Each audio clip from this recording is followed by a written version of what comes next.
आप देख रहे हैं इंडिया न्यूज 13। चलिए देखते हैं उत्तर प्रदेश की 25 फटाफट बड़ी खबरों को।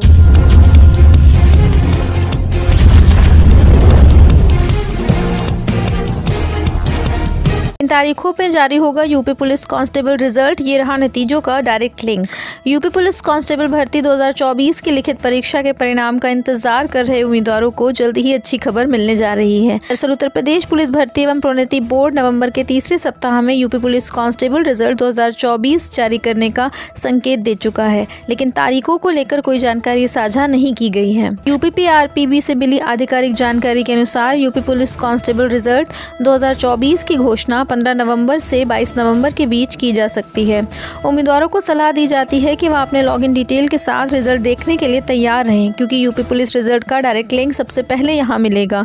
यूपी पुलिस कांस्टेबल भर्ती परीक्षा 2024 में भाग लेने वाले उम्मीदवार यहां जाने सरकारी रिजल्ट 2024 की हर latest update. UP police constable result 2024 रिजल्ट चेक करने के चरण इस प्रकार हैं। यूपीपीआरपीबी की आधिकारिक वेबसाइट पर जाएं, यूपी पुलिस कांस्टेबल रिजल्ट वाले लिंक पर क्लिक करें, अपना रोल नंबर, रजिस्ट्रेशन नंबर या वहां पूछी गई कोई भी जानकारी दर्ज करें, सबमिट बटन पर क्लिक करें, वहां से रिजल्ट डाउनलोड करें। छात्र भविष्य के लिए रिजल्ट का प्रिंट आउट भी ले सकते हैं।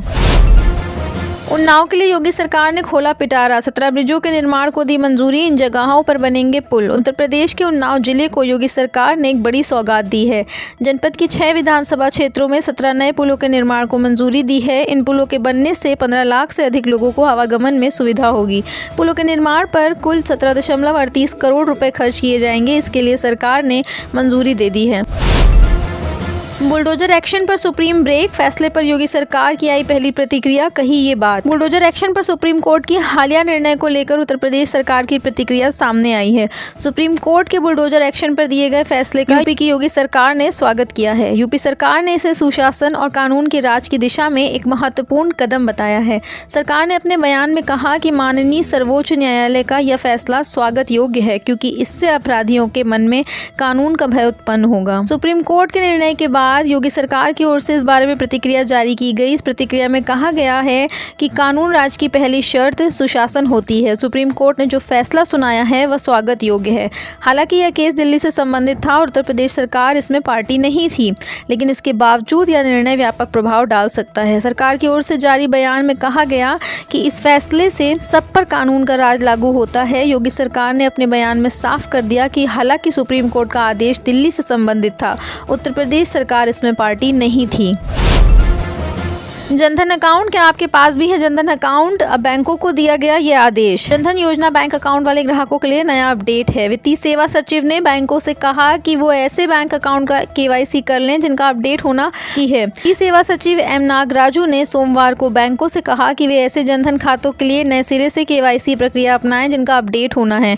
प्रधानमंत्री जनधन योजना की शुरुआत साल 2014 में शुरू की गई थी। अगस्त 2014 से दिसंबर 2014 के बीच लगभग 10.5 करोड़ PMJDY अकाउंट्स खोले गए थे। इन खातों का अब 10 साल के बाद केवाईसी होना है। वित्त मंत्रालय ने बयान में कहा कि नागराजू ने प्रधानमंत्री जनधन योजना अकाउंट होल्डर्स के लिए नए सिरे से केवाईसी प्रक्रिया शुरू करने के लिए सभी हितधारकों के साथ बैठक की। मीटिंग के दौरान नागराजू ने फिर से केवाईसी करने के लिए ATM, mobile banking, internet banking और अन्य उपलब्ध डिजिटल चैनलों जैसे सभी माध्यमों में सभी प्रक्रियाएं अपनाने का सुझाव दिया। उन्होंने कहा कि बैंकों को अन्य समकक्ष बैंकों द्वारा अपनाई गई सर्वोत्तम व्यवहार को लागू करने के लिए भी तत्पर रहना चाहिए। चोरी की बिजली का ले रहे थे मजा, सोचा किसी को पता नहीं चलेगा, 19 घरों में मिली गड़बड़ी। प्रयागराज के गौस नगर में बिजली चोरी के 19 मामले पकड़े गए। 3 उपभोक्ताओं ने फ्यूज के पास तार काटकर बाईपास किया था और इसे छिपाने के लिए दूसरा फ्यूज लगाया था। उपखंड अधिकारी राजवीर कटारिया के नेतृत्व में जांच दल ने मंगलवार तड़के छापेमारी की, जिसमें 16 घरों में LT लाइन से सीधे कटियामारी पाई गई। अब सभी मामलों में बिजली चोरी की रिपोर्ट दर्ज कराई गई है। कर्मचारियों की न्यूनतम बेसिक सैलरी 18,000 रुपए से बढ़कर होगी 21,000 रुपए। जाने क्या होगा फायदा? सरकार कर्मचारियों की न्यूनतम बेसिक सैलरी बढ़ सकती है। अभी कर्मचारियों की न्यूनतम बेसिक सैलरी 18,000 रुपए है, इसे बढ़ाकर 26,000 रुपए कर सकती है। सरकार संगठित क्षेत्र के कर्मचारियों की सामाजिक सुरक्षा को और मजबूत करने के लिए एम्प्लॉय प्रोविडेंट फंड के तहत न्यूनतम वेतन सीमा को बढ़ाने की योजना बना रही है। मौजूदा 15,000 रुपए की न्यूनतम वेतन सीमा को 21,000 रुपए तक बढ़ाया जा सकता है। इसके साथ ही EPFO से जुड़ने के लिए किसी कंपनी ने राशन कार्ड की ई-केवाईसी करें, मोबाइल से जानें। राशन कार्ड की केवाईसी नहीं की है तो आपको अपने राशन कार्ड की केवाईसी कर लेना चाहिए, क्योंकि 31 तारीख के बाद आपको मिलने वाला राशन बंद हो जाएगा अगर आपका राशन कार्ड की केवाईसी नहीं होती है। राशन कार्ड केवाईसी को लेकर खाद्य विभाग की तरफ से कई बार तारीखों में बदलाव किया गया है और इस बार 31 दिसंबर तक इसे बढ़ाकर कर दिया गया है।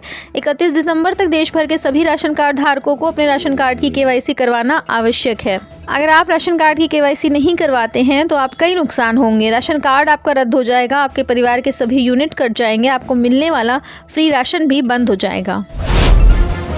नया पश्चिमी विक्षोभ हो रहा सक्रिय, अब पड़ेगी कड़ाके की ठंड, कई जिलों में कोहरे का येलो अलर्ट। नवंबर की शुरुआत में मौसम में खास बदलाव तो नहीं हुआ है, लेकिन उत्तर प्रदेश में ठंड अब तेजी से बढ़ने की संभावना है। मौसम विभाग के अनुसार आने वाले 2-3 दिनों में यूपी के तराई क्षेत्रों में घना कोहरा छाने के आसार हैं और तापमान में भी गिरावट हो सकती है, जिससे दिन और रात में ठंड बढ़ेगी।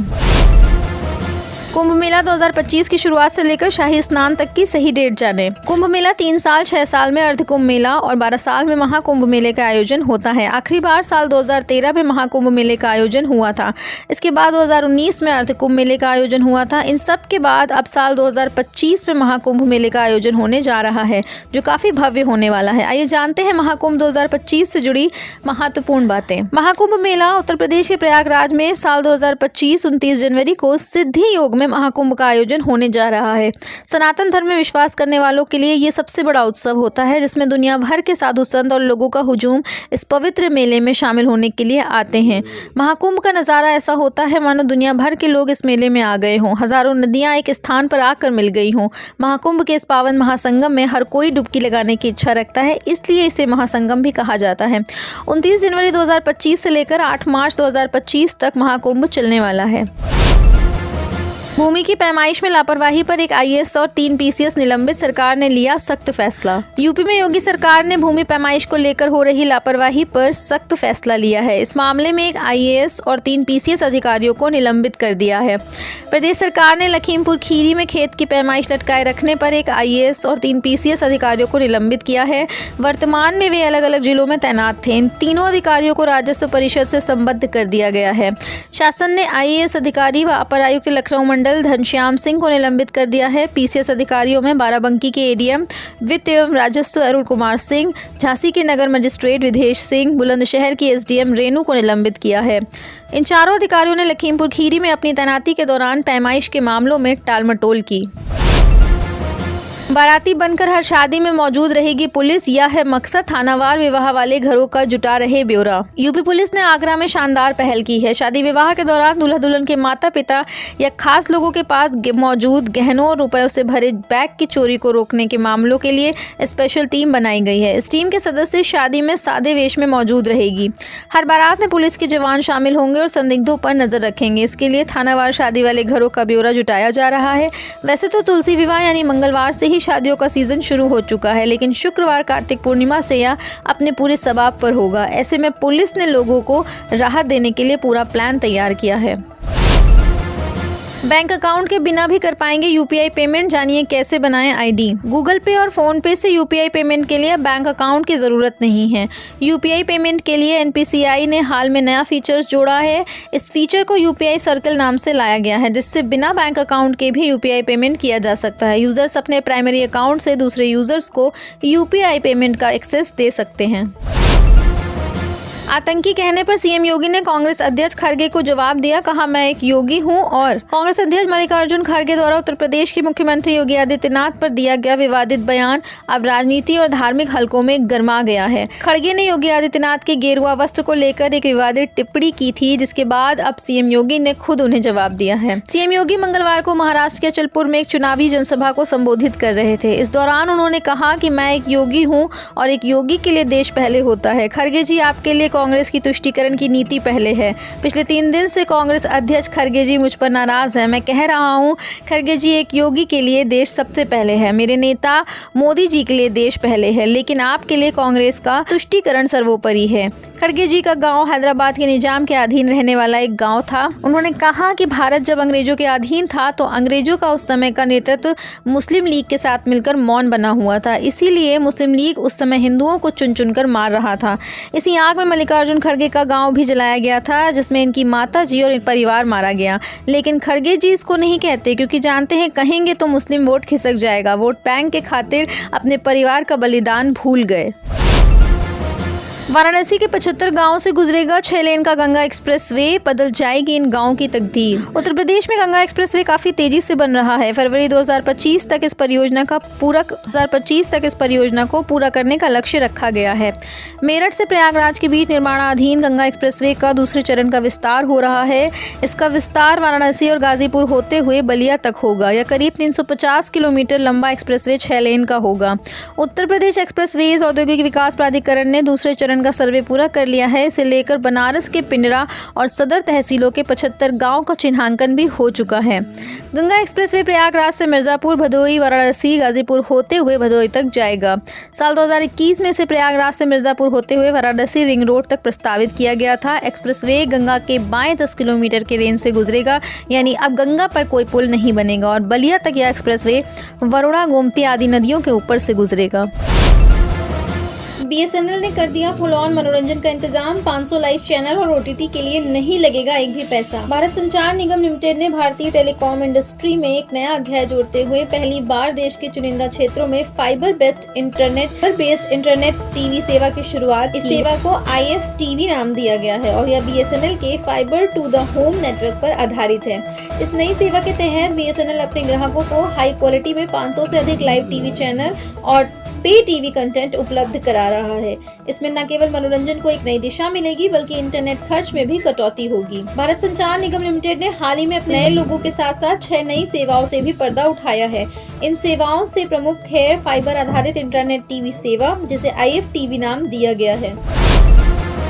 इन 3 बैंकों को RBI ने माना सबसे सेफ, डूबने का खतरा है ना के बराबर। State bank of India, HDFC bank और ICICI बैंक को एक बार फिर भारतीय रिजर्व बैंक ने डोमेस्टिक सिस्टमैटिकली इम्पोर्टेंट बैंक्स करार दिया है। RBI ने आज 13 नवंबर को D6 बैंकों की लिस्ट जारी की थी। पिछले साल भी इन तीनों बैंकों को ही डोमेस्टिक सिस्टमैटिकली इम्पोर्टेंट बैंक का दर्जा मिला था। D-SIBs लिस्ट में शामिल बैंकों को घरेलू सिस्टम के लिए बहुत अहम माना जाता है। साथ ही इन्हें देश के सबसे सुरक्षित बैंक भी माना जाता है। ये ऐसे बैंक होते हैं जो सिस्टम के लिए इतने महत्वपूर्ण होते हैं कि जिनके डूबने पर पूरी अर्थव्यवस्था को झटका लग सकता है। इस प्रकार के बैंक इतने महत्वपूर्ण हैं कि इन्हें कुछ हुआ तो सरकार खुद इन्हें बचाने की कोशिश करेगी। कोहरा है या स्मॉग, क्या ये ठंड की शुरुआत है? उत्तर भारत में अचानक छाई धुंध का क्या कारण है? मौसम विभाग ने दी ये जानकारी। मौसम विभाग के मुताबिक उत्तर भारत में अचानक छाए घने कोहरे और धुंध की वजह हिमालय क्षेत्र में एक्टिव वेस्टर्न डिस्टर्बेंस है। वेस्टर्न डिस्टर्बेंस की वजह से हवा की दिशा पश्चिम से पूर्व की तरफ चलने लगी है, जिससे अब तक पाकिस्तान और पंजाब के ऊपर जमा हुआ प्रदूषण दिल्ली की तरफ रुख कर गया है। देश की राजधानी दिल्ली और आसपास के इलाकों के मौसम में अचानक बदलाव देखने को मिला है। यूपी से लेकर पंजाब और हरियाणा तक सुबह के समय आसमान में धुंध छाई है। इस बीच हवा की गुणवत्ता यानी एयर क्वालिटी भी बेहद खराब श्रेणी में बरकरार है। दिल्ली में बीती रात 11 बजे एयर क्वालिटी इंडेक्स 316 था, जो आज सुबह 7 बजे के करीब 349 दर्ज किया गया है। दिल्ली के साथ साथ चंडीगढ़, सोनीपत और अमृतसर में भी हवा बेहद खराब है। यूपी में अब MP का सफर होगा आसान। 22 करोड़ की लागत से बनेंगे 9 पुल, योगी सरकार ने दी मंजूरी। बांदा जिले में आवागमन की समस्याओं को दूर करने के लिए 9 नए पुलों के निर्माण को मंजूरी मिली है। पुलों के बनने से करीब 8 लाख से अधिक आबादी को आवागमन में सुविधा होगी।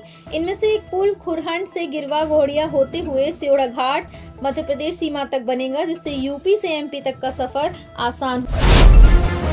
दिल्ली के पास 16 नवंबर को लग रहा यूपी का रोजगार मेला। 10वीं पास से ग्रेजुएट, पोस्ट ग्रेजुएट तक को मौका। निजी क्षेत्र में नौकरी के अच्छे मौके तलाश रहे उम्मीदवारों के लिए यूपी में रोजगार मेले की अगली तारीखें आ गई हैं। जी हां, दिल्ली के नजदीक NCR में जल्द ही यूपी रोजगार मेला लगने जा रहा है, जिसमें 8वीं पास से 12वीं ग्रेजुएट, पोस्ट ग्रेजुएट युवाओं के लिए नौकरी पाने के अच्छे चांस हैं। 16 नवंबर को उत्तर प्रदेश के ग्रेटर नोएडा में रोजगार मेले आयोजित होने जा रहे हैं, जिसमें नौकरी लेने के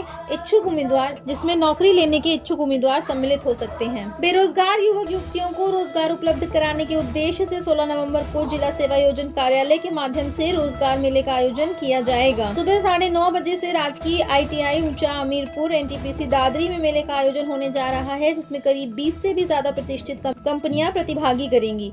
जिला रोजगार सहायता अधिकारी मनीषा अत्री ने बताया कि मेले में प्रतिभागी करने के लिए अभ्यर्थी की आयु 18 से 35 वर्ष एवं शैक्षिक योग्यता 8वीं पास, हाई स्कूल, इंटरमीडिएट, स्नातक स्नातकोत्तर उत्तीर्ण होना अनिवार्य है। यूपी की संविदा बस ड्राइवर कंडक्टरों के लिए राहत की खबर, 1 करोड़ का बीमा होगा। यूपी राज्य सड़क परिवहन निगम में संविदा पर तैनात कर्मियों के लिए राहत की खबर है। निगम प्रशासन अपने संविदा चालक परिचालक के लिए नई बीमा पॉलिसी ले रहा है। इसमें ड्राइवर और कंडक्टर का 1 करोड़ रुपए का बीमा होगा। बस हादसे या ड्यूटी के दौरान संविदा चालक या परिचालक मृत्यु होने पर परिजनों को 1 करोड़ मिलेंगे। दुर्घटना में मृतक आश्रित के बेटे की शिक्षा और बेटी की शादी के लिए 10-10 लाख बीमा का लाभ दिया जाएगा। संगम संघ चित्रकूट धाम और काशी के दर्शन कर सकेंगे श्रद्धालु, महाकुंभ के लिए रेलवे चलाएगा रिंग रेल। श्रद्धालु संगम संघ चित्रकूट धाम और काशी के दर्शन कर सकेंगे। महाकुंभ के लिए उत्तर मध्य रेलवे की ओर से रिंग रेल चलाई जा रही है। ट्रेनों के माध्यम से धार्मिक स्थल जुड़ेंगे, साथ ही देश व विदेश के श्रद्धालुओं को सुविधा होगी। देश विदेश के कोने कोने से आकर संगम तट पर आस्था की डुबकी लगाने वाले श्रद्धालु अब चित्रकूट धाम और काशी के दर्शन भी कर सकेंगे। उत्तर मध्य रेलवे की ओर से महाकुंभ के अवसर पर कई अनारक्षित रिंग रेल स्पेशल ट्रेनें चलाई जाएंगी। यह कानपुर होकर गुजरेंगी। इनका संचालन 10 जनवरी से 28 फरवरी 2025 तक होगा। रेलवे की ओर से झांसी, अयोध्या और विंध्याचल के लिए भी सुविधा रहेगी। ज्यादातर ट्रेनें गोविंदपुरी स्टेशन से होकर गुजरेंगी, जिससे सेंट्रल स्टेशन पर ट्रेनों का दबाव नहीं होगा। शक्तिमान में रणवीर सिंह की कास्टिंग पर मुकेश खन्ना ने बताया सच, अक्षय कुमार की पृथ्वीराज चौहान पर भी कसा तंज। 90 के दशक में दर्शकों का मनोरंजन कर लोकप्रियता हासिल करने वाले मुकेश खन्ना को दुनिया आज भी एक सुपर हीरो के रूप में मानती है। फिर का शो साल 2005 में खत्म हो गया था, जिसके बाद फैंस काफी मायूस हो गए थे। हालांकि मुकेश खन्ना ने अब इस बात की पुष्टि कर दी है कि शक्तिमान एक बार फिर दर्शकों का मनोरंजन करने के लिए लौट रहा है। पिछले दिनों मुकेश खन्ना ने इस बात का खुलासा किया था कि एक्टर रणवीर सिंह बड़े पर्दे पर शक्तिमान की भूमिका निभाने के सिलसिले में उनके कार्यालय पहुंचे थे। इस दौरान उन्होंने रणवीर को मना कर दिया था। मुकेश ने एक बार फिर इस बारे में बात की है, आइए बताते हैं उन्होंने क्या कुछ कहा। शक्तिमान फेम मुकेश खन्ना ने कुछ दिनों पहले एक कार्यक्रम में अपनी लोकप्रिय शो शक्तिमान के नए सीजन की घोषणा की थी। यहाँ उन्होंने मीडिया से बात करते हुए रणवीर सिंह की इस भूमिका को न स्वीकारने की भी बात कही। मुकेश खन्ना ने यह भी बताया कि इस भूमिका के लिए रणवीर सिंह 2.5 घंटे तक उनके कार्यालय में इंतजार करते रहे थे। छोड़ देंगे दिल्ली के सरोजनी नगर जाना, अगर एक बार चले गए ग्रेटर नोएडा की मार्केट, सस्ते में मिल जाते हैं सूट। अभी हाल ही से लोगों ने ग्रेटर नोएडा को एक्सप्लोर करना शुरू किया है। यहाँ कई मॉल्स हैं, कई रेस्टोरेंट हैं जो दिल्ली नोएडा की तरह हर वीकेंड भरे रहते हैं। लेकिन यहाँ रहने वालों की सबसे बड़ी शिकायत रहती है मार्केट्स को लेकर। कहाँ क्या मिलता, कौन सी चीज किस जगह से खरीद सकते हैं, कितना दूर किस मार्केट के लिए जाना पड़ेगा, ऐसे सवाल कई लोगों के दिमाग में घूमते रहते हैं। अगर आप भी कुछ न कुछ मोटा या कपड़े लत्ता खरीदने का मन बना रहे हैं, तो आज हम आपको बताते हैं ग्रेटर नोएडा की उस मार्केट के बारे में जहां से आप हर एक चीज खरीद सकते हैं। यकीनन जगह देखने के बाद आप कहेंगे ये तो दूसरा सरोजनी नगर है। घर को मिली छूट, लेकिन इन 3 जगहों पर जारी रहेगा बुलडोजर एक्शन, सुप्रीम कोर्ट ने बताई वजह। सुप्रीम कोर्ट ने बुधवार को निर्देश दिया कि संपत्ति के मालिक को 15 दिन पहले कारण बताओ नोटिस दिए बिना कोई भी तोड़फोड़ नहीं की जानी चाहिए।